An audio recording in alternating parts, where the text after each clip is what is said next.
ಬೆಳಗಾವಿಯಲ್ಲಿ ಸಾವಿರಾರು ಮಹಿಳೆಯರಿಗೆ ವಂಚನೆ ಮಾಡಿದ ಪ್ರಕರಣಕ್ಕೆ ಸಂಬಂಧಿಸಿದಂತೆ ಸದ್ಯ ಒಂದು ಅಪ್ಡೇಟ್ ಸಿಗ್ತಾ ಇದೆ. ಸ್ವಸಹಾಯ ಸಂಘ ಮಾಡಿಸಿ ಸಾಲ ಕೊಡಿಸಿ ಕೋಟಿ ಕೋಟಿ ವಂಚನೆ ಮಾಡಿರುವಂತ ವಿಚಾರ ಏನಿದೆ. ವಂಚನೆಗೊಳಗಾದಂತವರು ಸದ್ಯ ಸಚಿವ ಸತೀಶ್ ಜಾರಕಿಹೊಳಿ ಅವರನ್ನ ಭೇಟಿಯಾಗಿದ್ದಾರೆ. ಸುಮಾರು 17 ಕೋಟಿಗೂ ಅಧಿಕ ವಂಚನೆಯಾಗಿದೆ ಅನ್ನುವಂಥ ಆರೋಪವನ್ನು ಅವರು ಮಾಡಿದ್ದಾರೆ. ನ್ಯಾಯ ಕೊಡಿಸಿ ಅಂತ 500ಕ್ಕೂ ಹೆಚ್ಚು ಮಹಿಳೆಯರು ಜಾರಕಿಹೊಳಿ ಅವರ ಮುಂದೆ ಮನವಿ ಮಾಡಿದ್ದಾರೆ. ಈ ವೇಳೆ ಜಾರಕಿಹೊಳಿ ಧೈರ್ಯ ತುಂಬಿದ್ದಾರೆ. ಯಾವುದೇ ದುಡುಕಿನ ನಿರ್ಧಾರ ತೆಗೆದುಕೋಬೇಡಿ, ಫೈನಾನ್ಸ್ನವರು ನಿಮ್ಮ ಮನೆ ಮುಂದೆ ಬರದಂತೆ ನಾನು ನೋಡ್ಕೊಳ್ತೀನಿ ಅಂತ ಭರವಸೆಯನ್ನು ಕೊಟ್ಟಿದ್ದಾರೆ.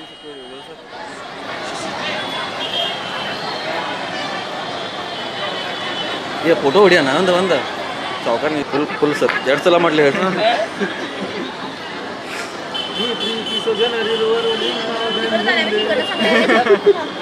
ಇದು ಆವಾಜ್ ಏನಾಗ್ತದೆ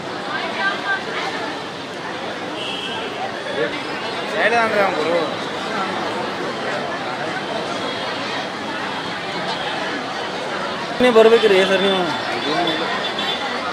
ಅದನ್ನ ಹಳ್ಳಿ ಬರೋ ಕ್ಷೇತ್ರ ಸಂಘದವ್ರನ್ನ ಇವರೆಲ್ಲ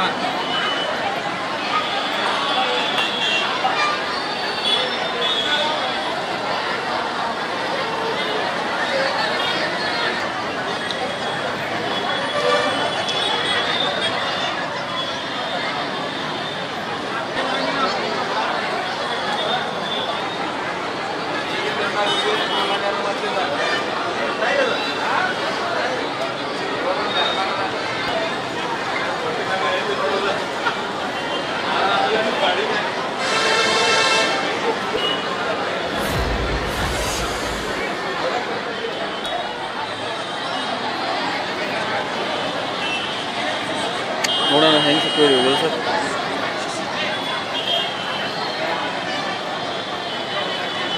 ಫೋಟೋ ಹೊಡಿಯೋಣ ಒಂದು ಸಾವುಕಾರ ಫುಲ್ ಸರ್ ಹಾಕೊಂಡವ್ರಿ. ನಾವ್ ಅರ್ಧ ಸಂಘ ಮಾಡಿದವ್ರಿ. ಈಗ ನಮ್ ಅವ್ರು ತುಂಬುದಿಲ್ಲ ಅಂತಾರ, ನಾವ್ ಏನ್ ಮಾಡಿ ತುಂಬೇಕ್ರಿ? ಅವ್ರ ರೊಕ್ಕ ತಂದು ಕೊಡಿದ್ರಿ, ನಾವು ನಮ್ ಕೈ ತುಂಬಾಕ್ ಆಗೋಲ್ರಿ. ಹಲ್ಬಾಯಿ ಮೇಡಮ್ ಕಡೆ ರೀ, ಹಲ್ಬಾಯಿ ಮೇಡಮ್ ಕಡೆ ಕೇಸರ್ ಸುರೇಖರ್. ಒಬ್ಬೊಬ್ರ ನಾವ್ ಇದ ಹಿಂಗ ನಾಲ್ಕು ಸಂಘ ಮಾಡ್ಕೊಂಡವ್ರಿ. ಹಾ ರೀ, NGO ಆಫೀಸ್ ಅಂತ ಹೇಳಿ NGO ಆಫೀಸ್ ಇತ್ರಿ, ಅಲ್ಲಿ ನಡ್ಸೋಂತೀರಿ. ಯಾರು ರಾಣಿ ಚೆನ್ನಮ್ಮ ಮಹಿಳಾ ಸಂಘ ಅಂತ ಐತ್ರಿ, ಅಷ್ಟೇ ಗೊತ್ತೈತ್ರಿ ಸರ್ ರೀ. ಒಂದ್ 30,000 ಜನಸಂಖ್ಯೆ ಅದಾವ್ರಿ ಸರ್ ರೀ. ಹ್ಞೂನ್ರಿ, ಹಾ ಎಲ್ಲಾರ್ಗು ಹಿಂಗ ಆಗೈತ್ರಿ. ಇನ್ನೂ ಮಟ್ಟ ಕಂತ ಕಟ್ಟಿದಾರ್ರಿ. ಎಲ್ಲಾ ಬಡವ್ರ ಇದ್ರಿ ಏನ್ರಿ, ಎಲ್ಲಾರು ಯಾರಿಗೂ ರೀ ಬಡತನ ನಾಶಕ್ಕಾಗಿ ಅವ್ರ ಮಾಡಿರ್ರಿ. ಏನೋ ಒಂದ್ ಹೆಲ್ಪ್ ಆದತ್ತು ಬಡತನ ನಾಶಕ್ಕಾಗ್ರಿ. ಯಾರಿಗೂ ಕೆಟ್ಟ ಉದ್ದೇಶ ಇರಾಕಿಲ್ರಿ. ಆದ್ರೆ ಇನ್ನು ಮುಂದೆ ಯಾರಿಗೂ ಕೆಟ್ಟ ಉದ್ದೇಶ ಇಲ್ಲ. ಬಡತನ ಮಂದಿ ಬಡ ಜನ ಏನೋ ಒಂದ್ ಹಾಕೈತಿ ಅವ್ರು ಮಾಡಿರು. ಈಗ ಬಡವರಿಗೆ ಸಾವುಕಾರ ಭರವಸೆ ಕೊಟ್ಟರು, ಯಾರಿಗೂ ಮೋಸ ಆಗಂಗಿಲ್ಲ. ಏನಾರ ಒಂದ್ ಪರಿಹಾರ ಮಾಡ್ತಾನು ಫೈನಾನ್ಸ್ ಹೋಗಿ ನಾವು ಹೇಳ್ಕೊತವು.